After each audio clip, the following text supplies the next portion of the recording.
皆さんこんにちは、フーディーボーイです。今回はすごいお店のシェフに密着してきました。フレンチで20年の経験があるベテランシェフによる元麻布の高級焼肉店バンクというお店です。面白いコンセプトのお店だと聞いてずっと気になっていましたが、実際に行ってみてすごく良かったので動画にしてみました。前にもフレンチのお店に密着した時に感じたのですが、フレンチの部分の凄さは映像と食レポだけでは伝わりづらい部分もあると思います。なので今回の動画ではまずはじめに仕込みの裏側に密着させていただきながら、シェフのこだわりや思いをいろいろと聞いていきたいと思います。その上でいつものように具体的にどんなメニューが出てきてどれぐらい美味しかったのか、僕の食レポも挟みたいと思います。長い動画なので本編に入る前にこのお店の何がいいと思ったのか3つにまとめて簡潔にお伝えします。1つ目が唯一無二の料理。焼肉とフレンチの技術を掛け合わせたようなフュージョン料理が楽しめます。やはりフレンチといったらソースが命なので、うまいソースと一緒に食べる焼肉といったような感覚でたまらないです。また普通のフレンチや普通の焼肉が食べたい気分の時は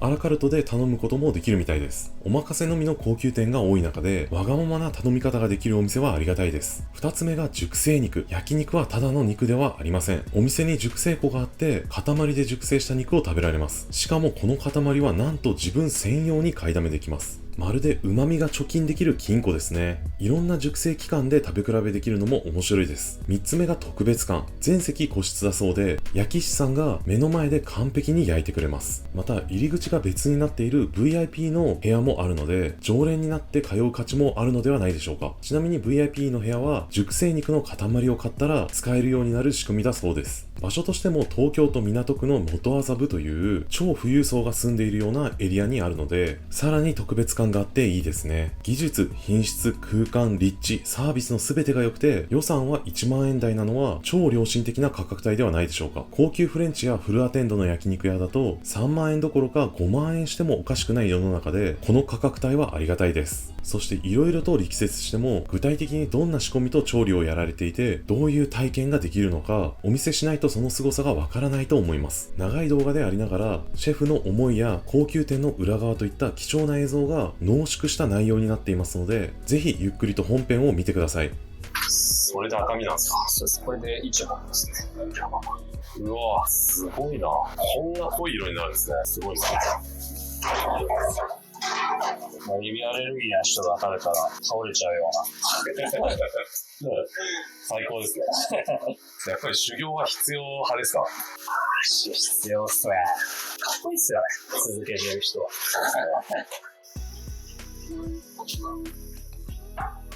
こんにちは。よろしくお願いします。よろしくお願いします。熟成肉はどういった形で提供されるんでしょうか？フレンチのニュアンスのあるソースで、召し上がっていただくフレンチと焼肉の融合みたいなものを目指してやっています。普通の焼肉屋さんとはまた違う仕込みがいっぱいあって大変ですよね。そうですね。肉以外でもデザートからお魚から前菜、そういったものを全部仕込んでやってますので、ちょっと時間はかかりますけど。話いろいろ聞かせていただけたらと思います。よろしくお願いします。よろしくお願いします。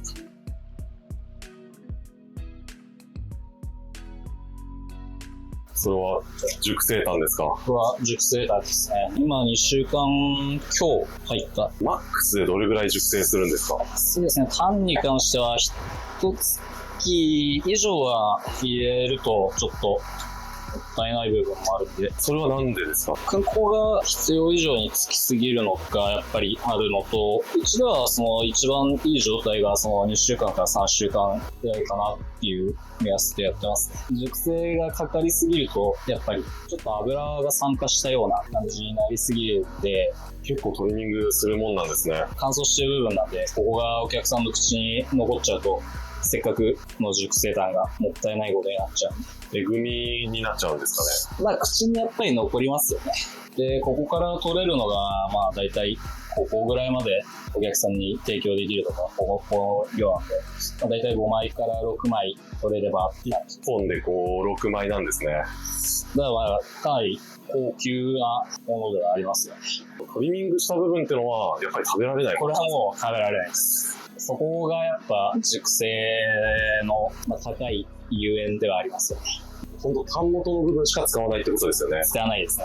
しかも、芯だけくり抜くみたいな。さらにトリミングしていくんですね。そうですね。ここからはもう成形して見栄えのいいように。この下の部分は血管の入ってる部分で、やっぱりここも口に残っちゃう。タンも和牛ですか？これは US です。そうですね。US の方が美味しいんですよ。和タン熟成かけたことあるんですけど、ちょっといまいちだったんで。あ、そうなんですか？はい。なんか、これはなんか油が乗りすぎちゃってるみたいな感じなんですかね。それもあると思いますね。油が乗りすぎちゃって、あと正直、こいつと何が違うのって言われたら、ほとんど変わりがない感じ。相当油乗ってますよね。そうですね。隠し包丁丁寧に入ってますけど、これはこれやっぱり大事ですか？大事ですね。これがあるとないとじゃ全然食べた方がいいですね。歯切れの良さ。歯切れの良さが。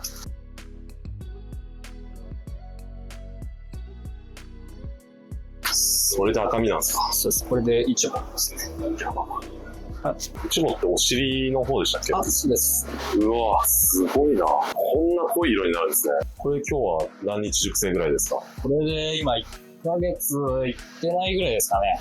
もっともっと。熟成するケースもありますあ、そうですね。油が今これはかなりしっかり入ってるお肉なんで、これはこの辺りで熟成は止めますね。もっと赤みが強いお肉だったら水分の状態見て、で、もうちょっと伸ばしたり、3ヶ月ぐらいまでは伸ばすことはあります。か？塊で取っといてもらって、同じ個体の同じ部位で60日と30日で食べ比べとかもできるんですよね。あ、もちろん。だから早い人だったら1週間とかそれぐらいでまたご来店いただいて、実験的な食べ方がお店でできるってすごいですよね。好みのブランドを見つけてもらってっていう食べ方もできる。最大でどれぐらい熟成しました今まで？ 3ヶ月以上はもう正直こっちから連絡して、もう熟成は強制的に止めさせてもらいますみたいな。止めるってなるとどうなるんですか？それからは冷凍で止めるしかないんで、乾燥した部分を除去して、真空して、冷凍してって感じです。それコンソメですか？これはコンソメを取るための鶏のベース。鶏ガラスープってことですか？そうですね。丸鶏と、あとネック、首の部分から取って、こいつをベースに牛のミンチを炊き出していく感じ。それで大体鶏何話分ぐらいになるんですか？これで3話入ってます。 3話。 3話。コンソメスープって結構大変ですか？コンソメスープは作業が大変っていうか、何より時間がかかりますね。もう丸2日、なんだったら3日かける時もあるんで、しっかりと技法の詰まった伝統的な料理ですね。すごいですね。なんかこう、一見、コンソメスープって労力に似合わない似合わない感じがするんですけど、コンソメスープをしっかりこう一から作ろうみたいな、やっぱ思いがあってなんですか？思いはありますね。やっぱりお肉を扱うお店であって、その本当にお客さんに提供する量っていうのは、1人前だいたい 30g、それぐらいの少量なんで、それにどれだけ情報量を詰め取って感動を与えられるかみたいなところは気をつけてやってますね。使ってる食材もやっぱ詰め込んでるわけですもんね。そうですね。いろいろやっぱりそのコースが入ってるの途中で出てくるやつなんで、他の料理に合わせて邪魔にならないように、そういったことは気にしてますね。肉は鶏を2種類。そうですね。鶏のベースが2種類で、あとハーブ類と。牛肉も入れるんですか？そうですね。牛。これもすねから味が出てくるんで。それがすね肉ですか？牛すね肉ですね。ミンチにしたすね肉ってことですか？そうです。赤身の旨味がしっかり出るみたいな。これは和牛ですか？これは和牛です。和牛コンソメスープって贅沢ですよ。野菜は何種類ぐらい使うんですか？野菜、うちはもうシンプルに香味野菜が3種類、セロリ、人参、玉ねぎと、あとトマトが入っています。これがコンソメのスマスっていうところで、スマス？綺麗な澄んだ琥珀色になるように。卵白が大事なんですね。そうですね。卵白で不純物を卵白が吸収してくれて、綺麗なコンソメに。こねるのって重要なんですか？これはそうですね。粘り気がしっかり出るとこまで、こねて。一気に全部入れるわけじゃないんですね。最初に少しコンソメと合わせて全体的にスープと合わさるように。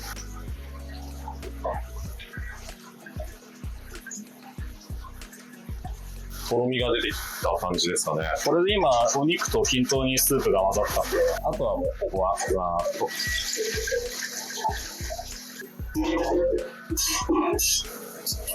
火加減は沸騰しないぐらいでゆっくりって感じですか？最初はある程度強火の弱めぐらいな感じで大丈夫ですね。もうあとはこれは沸くまでひたすら混ぜ続ける。地味ですが価値ある作業っていう感じですかね。そうですね。この作業を怠っちゃうと、そこにへばりついちゃって、雑に焦げの味とかそういうのがついちゃうんで、ここが大事ですね。ここを乗り切っちゃえばもう、あとは火が美味しくしてくれるんで。そういうコンソメの仕込みとかって、フレンチの修行があるからできるんですかね？そうですね。僕が一応最初にやったところが本当の洋食屋さんみたいなところで、調理師学校とか出ないでそのまま中学出てすぐ始めちゃったんで、そこの師匠にいろいろ最初教えてもらってって感じですね。当時はフレンチ厳しかったですか？僕の師匠がかなり、もうその時で50過ぎてる人だったんで、結構昔の料理人って感じの人だったんで、まあ普通の人よりかは殴られました。あんまり大きな声では言えない。大きな声で今コンプラ的に NG な声が。フレンチの歴としては何年ぐらいなんですか？個人的にフレンチとラーメンっていうのを掛け合わせて、トータルずっと勉強し続けてた期間っていうと20年はもうやってますね。16から今37なんで、20年ちょっと。長いっすね。もう、歴史的にはかなり長いですね。フレンチシェフが作る熟成肉のお店ってことですかね。まあ、言うてもまだ勉強してないですね。結構色が変わってきましたね。そうですね。今、この濁った状態なんですけど、これが沸いた時にどんどんこう、進んでいく。今は肉の肉汁で赤くなってるような感じですか？あとトマトですかね。まあ、トマトの色もあると思います。肉の色ですね、今は。これをどんどん、あとは卵白が不純物を吸着してってくれて、もう肉の綺麗な琥珀色になっていくんで。この量から取れるのは本当に1リットルないぐらいですかね。値段も高くなりますし、人も取られるんで、あんまり今はやってるところはないのかもしれないですけど。その分やっぱり一口飲んだ時の感動っていうのがやっぱ違います。それは伝わればいいなと。少しずつ茶色くなってきてる感じですね。そうですね。このまま混ぜるのをやめると上にお肉がぐっと浮いてくるんで、浮かないように混ぜてるんですか？そこに、そうですね、赤くっつかないように。そこがやっぱ焦げになっちゃうと、5分弱火にして。もう色が全然違いますね。そうですね。この最後にちょっと下が当たってないかだけ軽くチェックして、真ん中に対流を作るための穴を開けてあげて、ここですね。この状態。もうこの状態でだいぶ澄んできてますよね。さっきとは違って。ここからもう10時間、12時間詰めていく感じになります。12時間ぐらいかけないとあの色にはならない。あの色にはならないですね。やっぱり。毎日新鮮なやつの魚届いてるんですか？極力新鮮なフレッシュな。あと、生牡蠣とかウニとかも使ってるんで。牡蠣ウニはやっぱ鮮度大事ですもんね。鮮度大事ですね。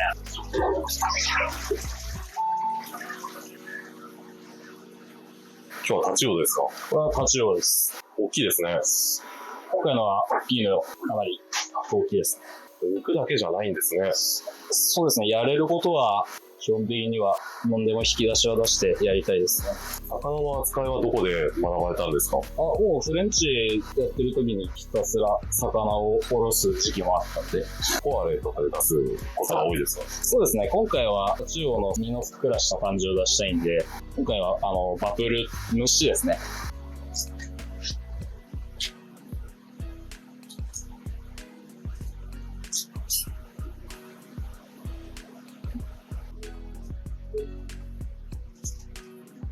あんまりフレンチの魚のソースだと最初にオーブンで焼く工程はあんまりないんですけど、個人的に焼いた方が好きなんで。これオーブンで焼いてから出汁を取るんですか？そうですね。2人焼き込んでから。それはなんでですあんまり教科書通りではないんですけど、やっぱりやってみて美味しかったっていうのが一番ですけど。ちょっと脱水されて、脱水もあると思うし、その生臭さみたいなものがやっぱり焼くことで軽減されると、あと香ばしい香りもソースにつくんで。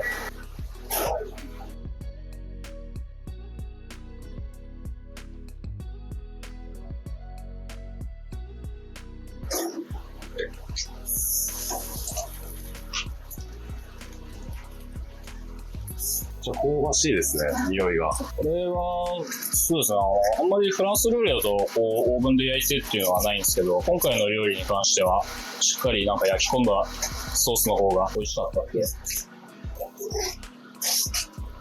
旨味を逃さないようにこそぎ落としてるんですか？そうですね、もったいない。もったいないですね。すごいです。エビのスープですか？エビのソースですね、これは。パスタのビスクみたいなソースをイメージしてくれれば。あとはオマールエビなんかに合わせたり。今日は何エビですか？赤いですね。オマールエビでなくても十分旨味は出ますか？旨味は出ますね。うちのソースは殻だけで取るんじゃなくて、身ごとソース取るんで、エビの旨味っていうのはなかなか相当なものだと思いますね。身も使うって超贅沢ですね。そうですね。もう、これに関してはちょっと贅沢な。本当に塩もほとんど入れずに、エビの身と、あとはワインだけで仕上げる感じなんで。塩入れなくて大丈夫なんですか？エビからもう塩味が十分出るんで、天然の身で天然の味が。料理はでもほぼワンオペですか？そうですね。あと、肉をやってくれる人がいるんで、まあ、二人でやってますね。現地って結構チームでやるイメージじゃないですか。前菜から魚からデザートまでやってるんで、かなり仕事量は多いですよね。結構大変そうですね。結構大変ですね。味が出やすいように切ってるって感じですか？あ、それもありますし、まあ、炒めやすいようにと。うちのソースはなかなか、ビスクパスタなんかよく食べる人からしたらかなり衝撃的な濃度だと思います。エビアレルギーな人が食べたら倒れちゃうような。最高ですね。こんだけやること多いと、もう時間との勝負ですよね。かなり時間との勝負ですね。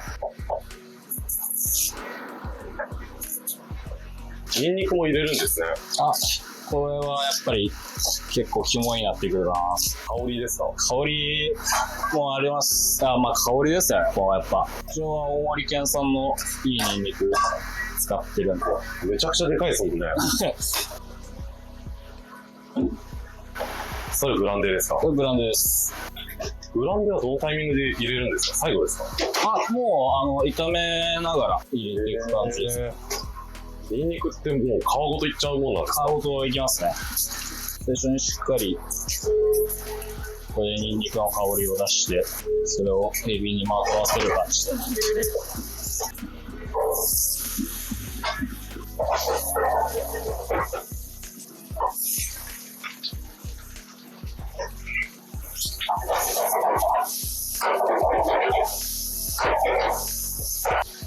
ブランデーをたっぷり入れて。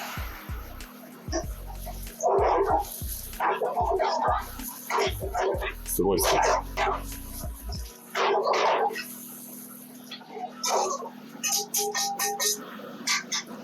もうあとはことこと。これを3回煮出し詰めて、スープ出して、で、また水入れて、3回繰り返す。3回もやるんですね。それぐらいやらないと、エビから旨味が出てこないっていう感じですか？いや、3回目までしっかりと味が出るので、逆に3回やらないともったいない。このエビのソースは雑味も美味しいんで、僕はアクは引かないです。素人的にはアクって必ず取るもんだと勘違いしちゃうんですけど、やっぱ取らない方がいいものもあるんですね。美味しいアクっていうのは、それはちょっとラーメン屋の時にいい経験ができたなと思います。いろんなジャンルやって初めて気づくこともあるんですね。そうですね。豚骨ラーメンなんかがいい例ですよね。アク引いちゃったらあんな白濁したスープにならない。うわ、すっごい香りする。こっからまたさらに何倍も煮詰めて濃度が出るまでやっていくんで。1回目の時点でもうこっちに漂う香りだけでもう脳を突き抜けるような香りです。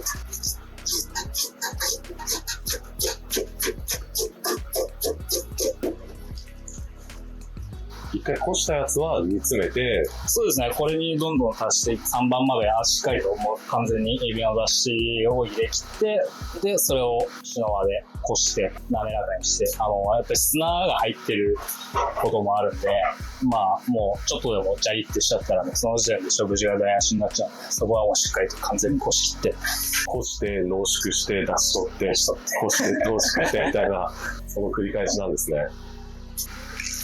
殻もだいぶ緩くなってきましたね。そうですね。これをあともう一発。ラーメン食べたいぐらいですね、もはや。これでラーメン作ったらうまいっすよ。エビラーメン。絶対うまいっすよね。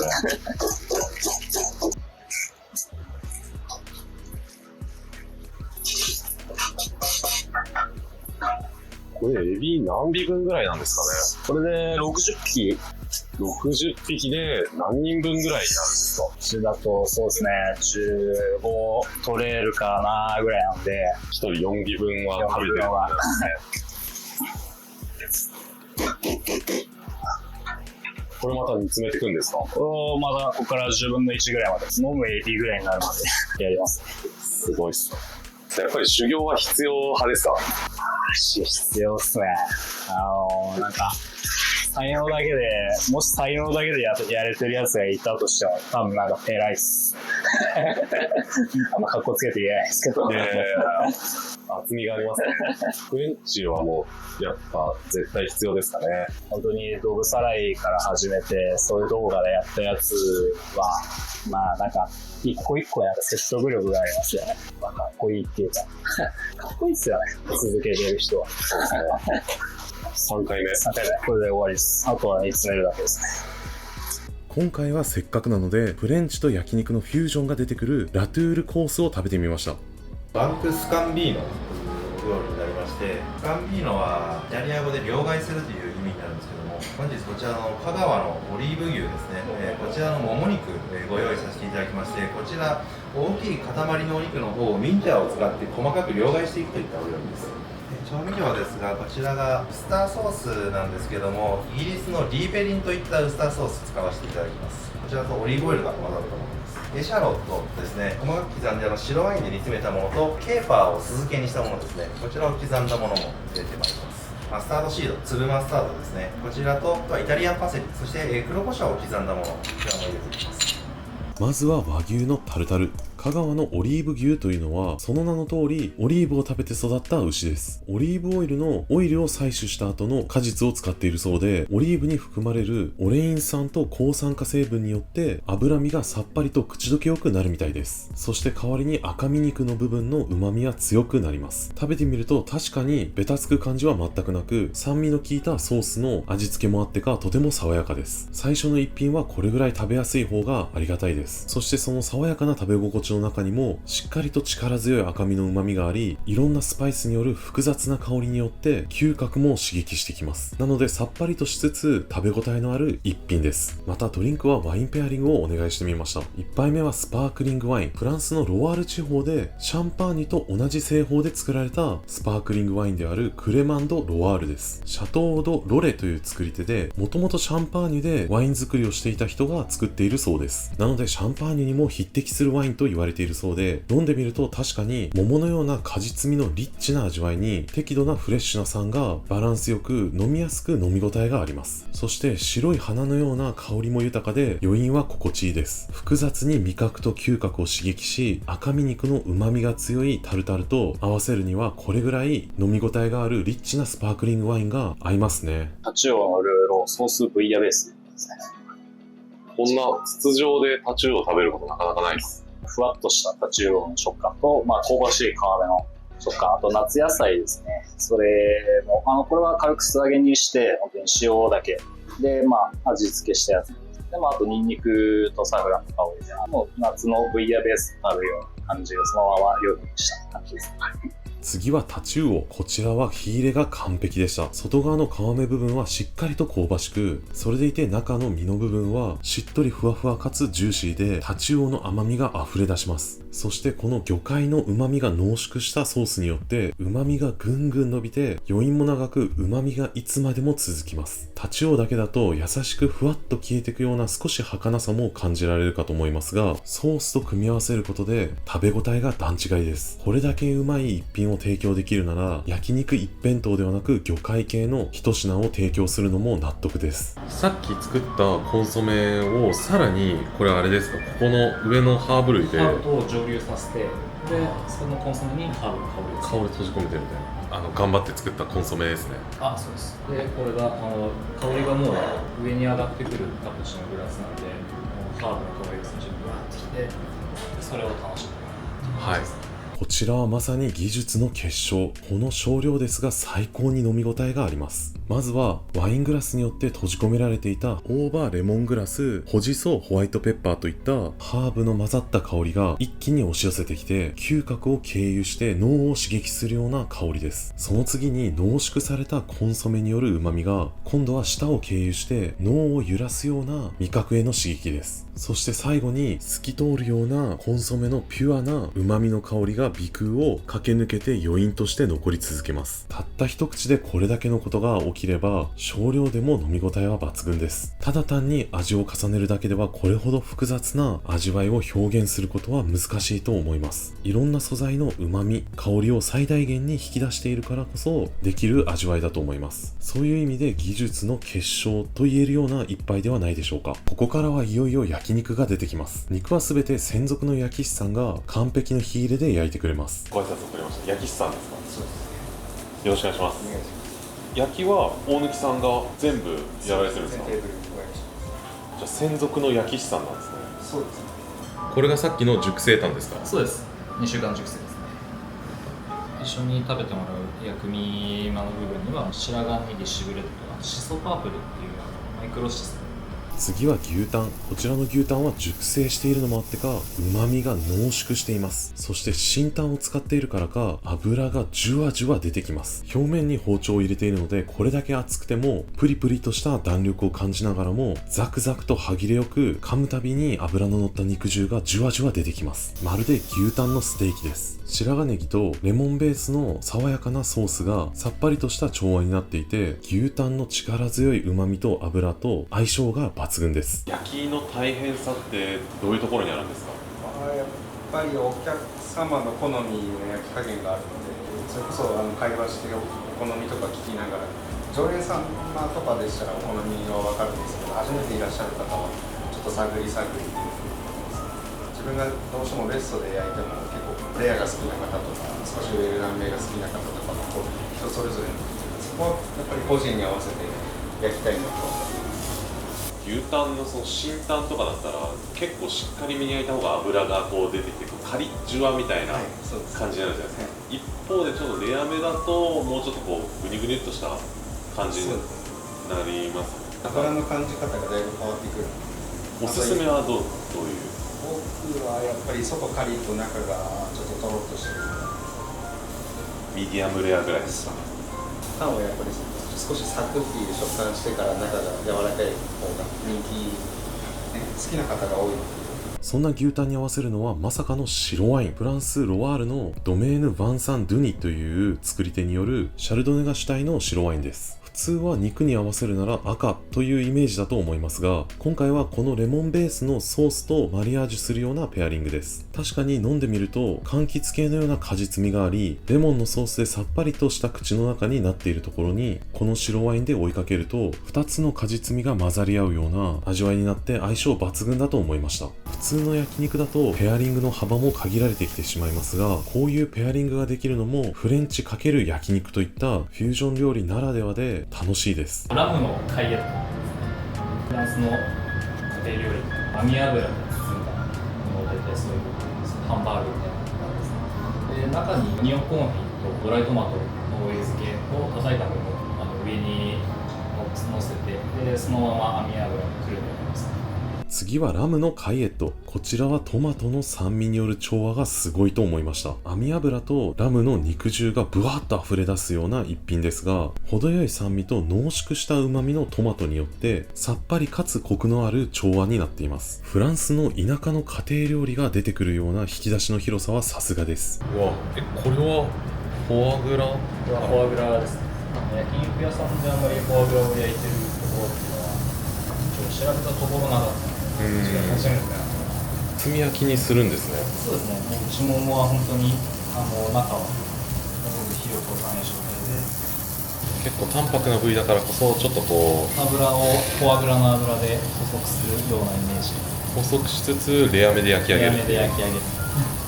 次はフォアグラの肉巻き。黒毛和牛の淡白な部分の内ももでフォアグラを巻いています。ロッシーニというヒレステーキの上にフォアグラを乗せて一緒に食べるフランス料理を焼肉で再構築したようなメニューです。正直ロッシーニってちょっと食べづらい部分があると思います。しかしこれなら一口でガブッとフォアグラと肉を一気に食べられるので、フォアグラの旨味のある脂と赤身の旨味が混ぜ合わさっていく感じが存分に味わえます。食べやすいというのも味わいやすいという意味で大事ですね。しかも普通はフォアグラをフライパンで焼くと思いますが、こちらはロースターの上で焼いているので油が程よく落ちてくどくないフォアグラになっています。また油をそんなにはたくさん食べれないという人でもこのサイズ感だったら食べられるのではないでしょうか。マンゴーの果実味の効いたソースとの相性も抜群です。フレンチのソースと合わせるっていうことを念頭に考えると、また焼き方もちょっと変わってくるんですか？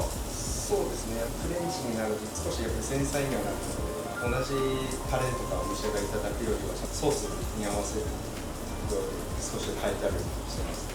そこにさらに合わせるのがこちらの赤ワイン、カレラというカリフォルニアのピノノワールです。これがすごいワインで、なんとカリフォルニアのロマネコンティと言われているみたいです。どうやらオーナーさんがロマネコンティをはじめにブルゴーニュの生産者で経験を積んできたみたいです。その経験が生きてロマネコンティの味わいに近づけている部分があるのかどうか、それは両方飲んだことがある人にぜひ聞いてみたいです。両方飲んだことあるよって人はコメント欄で教えてください。こちらを飲んでみた感想としては、ブラックチェリーやプラムといった果実の熟したような味わいがあり、木イチゴのような少し華やかなニュアンスの果実のアロマが漂ってくるような香りでした。なのでフォアグラに対してマンゴーのソースとはまた別の果実味のソースを追加して口の中で追いかけるようなマリアージュです。そしてフォアグラの油を洗い流すかのようなほど滑らかな口当たりで、果実味の香りと味わいがスッと入ってきて余韻としても残り続ける奥行き深い味わいです。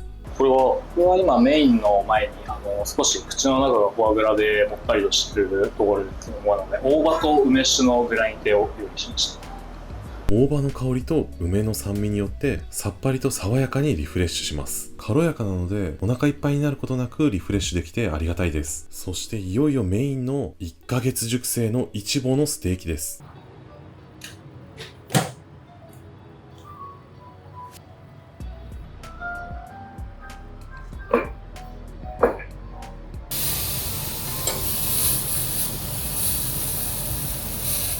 とにかく旨味が濃厚です。食べた瞬間からコニャックベースのソースとともに旨味がガツンといきなりきて、そこから熟成特有のナッツのような香りも出てきます。赤身なので程よい噛み応えがあり、噛み締めるたびに口どけのいいサラサラとした油と旨味が濃厚な肉汁がじゅわじゅわと出てくるようなイメージです。また火入れも完璧で、外側はカリッと香ばしく、かといって中に火が入りすぎているわけではなく、生すぎて中心がグニョグニョするようなこともなく、完璧なミディアムレアです。またこのソースによってコニャックの芳醇な香りと熟成によるナッツのような芳醇な香りの2つが香ばしい香りとともに混ぜ合わさって複雑に嗅覚を刺激してきます。霜降りの肉にこれだけのソースをかけたら重たくて食べれないと思います。しかし赤身肉の程よい脂とともに旨味を引き出すような熟成になっているがゆえに、こういうパンチの強いソースを合わせてもくどくならずバランスが取れていて、なおかつ複雑な味わいを楽しめるのだと思います。ただ単に熟成の焼肉とフレンチを掛け合わせたというだけではなく、しっかりと計算された調理は改めてすごいです。素人目にはいつがベストなのかとかってもう全然見てわかんないんですけど、焼き具合で今がベストみたいなのとか、今がひっくり返すタイミングだとかってどうやって判断されてるんですか？トングの感触だったり、氷を焼いてる時のことを気をつけてもらっています。あとはお肉仕込む時点で僕毎日仕込んでるので、ちょっと今日のお肉はサシが強いなとか弱いなとか、やっぱり自分が焼く分には一番分かる部分なので、そこで合わせたりもしてます。肉一つ一つの個性で焼き方も調整されるもんなんですね。そうです。例えば同じ牛の同じ部位でも日によってやっぱり多少変わってくるので、そこを同じように焼いてしまうとちょっと差が出てきてしまう。そんな熟成肉に合わせるのはイタリアのフルボディの赤ワイン、ローマロッソです。その名の通りローマにあるポッチョレ・ボルピという生産者が作るワインです。ルカマローニというイタリアのワインを評価している雑誌で高得点を叩き出す常連だそうで、こちらも98点を獲得しているみたいです。ミーハーなワインではなく、知る人ぞ知るコスパ最強とも言えるようなワインを出してくれる努力はありがたいです。飲んでみると驚くほどシルキーで滑らかな口当たりです。そしてシラーによる野生的なニュアンスとモンテプルチアーノ特有の豊かなタンニンと果実味、そして甘い香りが熟成肉の芳醇な香りと奥深い旨味を包み込みながら混ざり合っていくようなマリアージュです。マリアージュと価格の両面から安心してペアリングを任せられるのは改めてありがたいです。この時点ですでにかなり満腹ですが、せっかくエビのビスクを作っているところを取らせてもらったので、締めのパスタを追加で注文してみました。食べてみると予想をはるかに超えた濃厚な味わいでした。どれぐらい濃厚かというと、一口食べるだけで鼻血を吹き出すんじゃないかっていうぐらい旨味と香りが濃縮しています。そして中が空洞になっているパスタを使うことで、このソースがよく絡んでいます。エビアレルギーじゃない人は締めに必須ですね。最後にデザートはフルーツカクテルです。バーテンダーさんが目の前で作ってくれます。締めに軽くもう一軒バー行って一杯飲むかっていう時もあると思いますが、その欲をここで満たしてくれるのは嬉しいですね。当然ひんやりとしていて、なおかつフレッシュで上品な甘みに仕上がっているので、さっぱりと締めくくれます。そして最後にお茶菓子で締めて終わりです。以上がバンクさんで食べた全メニューでした。これだけ出てきて追加を除いた料理のコースの価格はなんと 16,500 円です。熟成や仕込みにかける時間と手間暇、そして調理の技術、これだけでもお値段以上の価値ありだと思います。それがこの立地、サービス、空間で食べられるのはすごいと思います。フレンチと熟成焼肉を掛け合わせた他にない料理は人生で一度は食べてみる価値ありではないでしょうか。そんな唯一無二のお店で特別な体験がしてみたい人はぜひ行ってみてください。そしてこのようなお店をはじめとして特別な食体験を一緒にする仲間が欲しくて、会員制のグルメコミュニティを立ち上げました。入ってくれた方は絶対に損させないので、興味ある人はぜひ概要欄を見てください。またこの動画を見て美味しそうだな、行ってみたいなと思った人は高評価をお願いします。もっとこういう動画を見たいとか、このチャンネルを応援したいと思ってくれた方はチャンネル登録もお願いします。それではまた。